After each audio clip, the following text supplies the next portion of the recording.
Leiermeesteren hunn dem Gouverneur Pontius Pilatus gesot, dass Jesus geféierlich wär, an dass he Kinnig gewollt. De Pilatus huet Jesus gefrot: „Ass dat wahr?“ „Ech sinn de Kinnig“, huet Jesus geantwort, „mir net vun dëser Welt.“ „Der Jesus ass onschëllech“, sote Pilatus. „Et gëtt kee Grund heen ëmzubringen. Ech lossen hee goen.“ Mit Volleg huet geruf: „Kreizech heen!“ Also huet Pilatus sengen Soldote gesot, de Jesus ze geizeln, so eng Kroun aus deren op sei Kap gedreckt.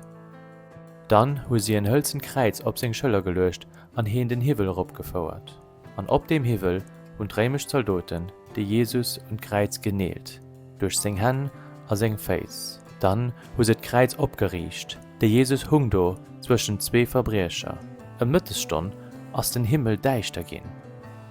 Dem Jesus seng Frënn hu gekrasch, d'Leiermeesteren hu gelacht a gesot: „Du hast doch anderer gerett, fir wat kannst du dech net selber retten?“ „Verzeih hinne, Pap“, sote Jesus.